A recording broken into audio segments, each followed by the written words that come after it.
आनंद दुबे बोलिए क्या कह रहे हैं, उसके बाद आपसे सवाल पूछता हूं। पहले बोलिए आप क्या कह रहे हैं। मानक भाई नमस्ते।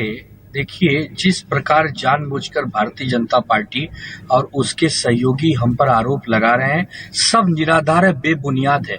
छत्रपति शिवाजी महाराज का जो वहां पर मैदान है, जिसको हम लोग शिवाजी पार्क कहते हैं, वहां से ही अमित ठाकरे चुनाव लड़ रहे हैं। अमित ठाकरे वहां करोड़ों लाखों रुपए का खर्चा कर रहे हैं, वहां बड़े बड़े होर्डिंग्स लगा रहे हैं, बड़ी बड़ी लाइटिंग्स लगा रहे हैं, वो सब खर्चा कर रहे हैं। हमने चुनाव आयोग को कहा कि देखिए, कैंडिडेट अपने निजी खर्चे से ये सब कर रहा है, आप संज्ञान लीजिए। हमने पत्र लिखा, तो इसमें हम कहा दिवाली विरोधी हो गए, इसमें हम कहा लाइट विरोधी हो गए। ये तो वही बात हो गई ना भैया कि आप मतलब चुनाव आयोग को भी अगर दरकिनार कर देना चाहते हैं तो फिर ठीक है ना, फिर देश की जनता, राज्य की जनता सब देख रही है। मानक भाई, विषय ऐसा है कि देखिए, अभी हम इस समय मुंबई के बांद्रा में बीकेसी ग्राउंड के बगल से आपके साथ बातचीत कर रहे हैं। आज हमारी महाराष्ट्र में स्वाभिमान सभा होने जा रही है। चंद मिनटों में ही राहुल गांधी जी इस सभा स्थल पे आएंगे। स्वाभिमान तो आप बेच चुके हो। उद्धव ठाकरे साहब, शरद पवार साहब और भी तमाम नेता जो हैं, वो यहाँ आकर आज हमारा मैनिफेस्टो जाहिर करेंगे। और आपने सही कहा कि जो किसानों के एमएसपी है वो होनी चाहिए। ये तो मोदी जी ने कहा था कि किसानों को उनके जो मूल्यांकन का जो सही मूल्य है, उनकी मेहनत का मूल्य मिलना चाहिए। उन्होंने 3 काले कानून लाए थे, जिसको उन्होंने वापस भी ले लिया। अरे ये तो बताइए कि आपका भी अलग से मैनिफेस्टो आएगा या सिर्फ महाविकास अघाड़ी का साझा घोषणा पत्र आएगा? हम इनकी तरह नूरा कुश्ती नहीं करते। जैसे अजीत दादा पवार को देख के एकनाथ शिंदे की कथित शिवसेना को लोगों को उल्टियां आती है ना, वैसी हमारे कांग्रेस, राष्ट्रवादी और शिवसेना में नहीं आती उल्टी। हम लोग ठीक ठाक है, सब दवाई ले लेके बैठे हैं, कोई चिंता का विषय नहीं है। यहाँ पर जुलाब लगते हैं आप लोगों को एक दूसरे को। भिन्नता है, उनके मैनिफेस्टो में भिन्नता है। शांत हो जाइए अरुण जी, शांत, बीच में नहीं। जब आपकी बारी होगी तो आप बोलना। देखिए मानक भाई, हमारे यहाँ कोई भिन्नता नहीं है। हम आपस में बैठकर अभी थोड़े ही चंद मिनटों में पूरे देश के सामने हम अपनी योजना बताएंगे कि हम क्या करना चाहते हैं। हमारी लाडली बहन के बारे में क्या सोच है, हमारी किसानों के बारे में क्या राय है, नौजवानों के रोजगार कैसे सुरक्षित रहेंगे, महाराष्ट्र में कानून व्यवस्था कैसे सशक्त रहेगा। ऐसा लग रहा है आनंद दुबे, ऐसा लग रहा है जैसे आपने अब ये मान लिया है, आनंद दुबे आपने ये मान लिया है गठबंधन में कांग्रेस पार्टी बड़ा भाई है, और आपने ये मान लिया बीजेपी को हराने के लिए कांग्रेस ही आगे करनी पड़ेगी हमें। इसीलिए आपने कर्नाटक वाली कांग्रेस की गारंटी उठाई और उसी के आधार पर आपका मैनिफेस्टो बन रहा है। नहीं बराबर नहीं, पहली बात तो हमारे यहाँ कोई बड़ा भाई छोटा भाई नहीं है। उद्धव बाला साहब ठाकरे जी के नेतृत्व में महाविकास आघाड़ी आगे बढ़ रही है, क्योंकि जो 2 राष्ट्रीय अध्यक्ष हैं, एक शरद पवार साहब और एक मल्लिकार्जुन खड़गे जी, उन्होंने पूरी नैतिकता और जिम्मेदारी के साथ उद्धव ठाकरे साहब को आगे किया हुआ है। इस चुनाव में उद्धव ठाकरे साहब की धुआंधार सभाएं हो रही हैं, बैठकें हो रही, आदित्य ठाकरे जी की रैलियां हो रही हैं। तो यहाँ बड़े छोटे का प्रश्न चिन्ह कहाँ आगे किया है उद्धव ठाकरे को? क्या बात करते हैं आप? उसकी कई राज्यों में सरकार, किसने आगे किया महाविकास आघाड़ी में? किसने किया बताइए? उद्धव ठाकरे का नाम किसने प्रस्तावित किया? उद्धव ठाकरे जी के नेतृत्व में ही।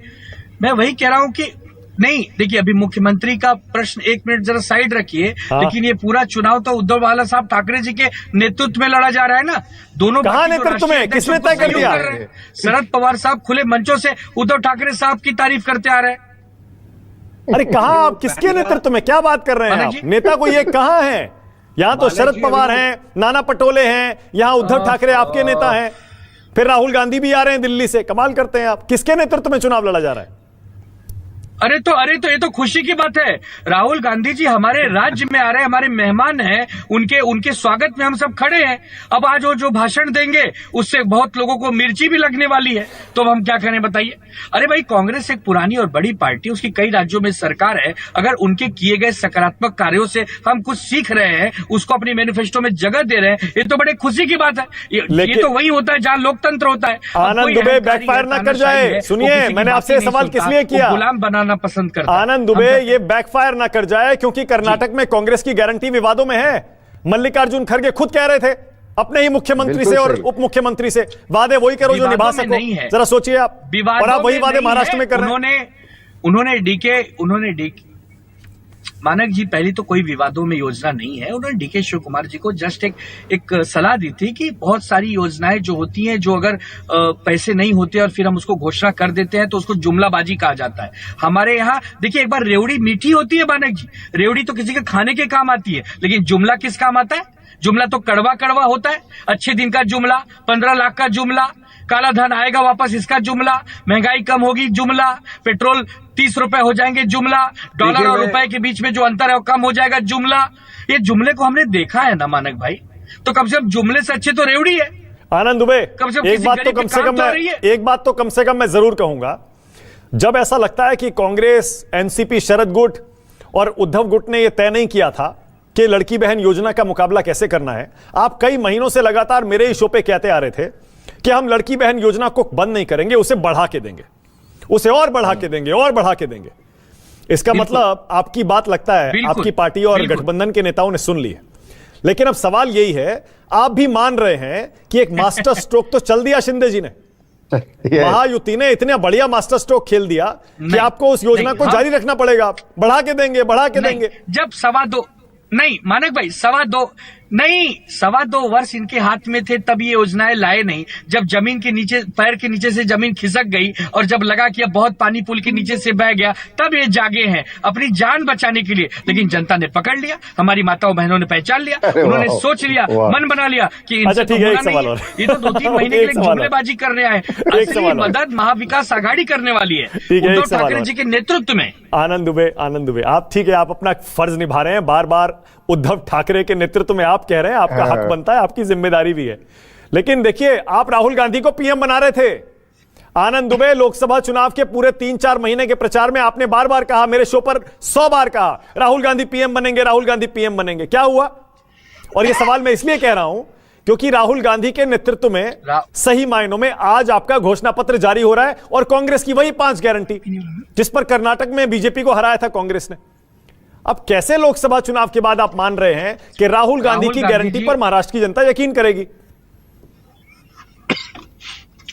अरे भाई, राहुल गांधी जी इंडिया गठबंधन के सर्वोच्च लोकप्रिय नेता हैं, सबसे बड़े नेता हैं। आज भारत के लीडर ऑफ अपोजिशन है, जो कि हम समझते हैं प्रधानमंत्री समान ही होता है विपक्ष के लिए। तो हम कैसे माने कि राहुल गांधी जी पीएम नहीं बन सकते?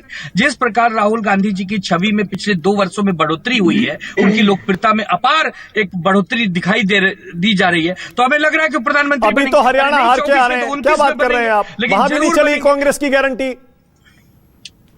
मध्य प्रदेश हारे, छत्तीसगढ़ हरियाणा राहुल गांधी जी की वजह से नहीं हारे हैं।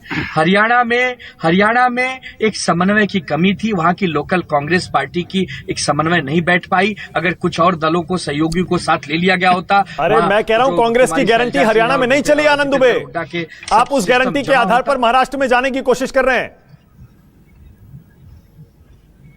नहीं, हम पहले कह रहे हैं कि हरियाणा जैसा महाराष्ट्र का चुनाव नहीं होगा।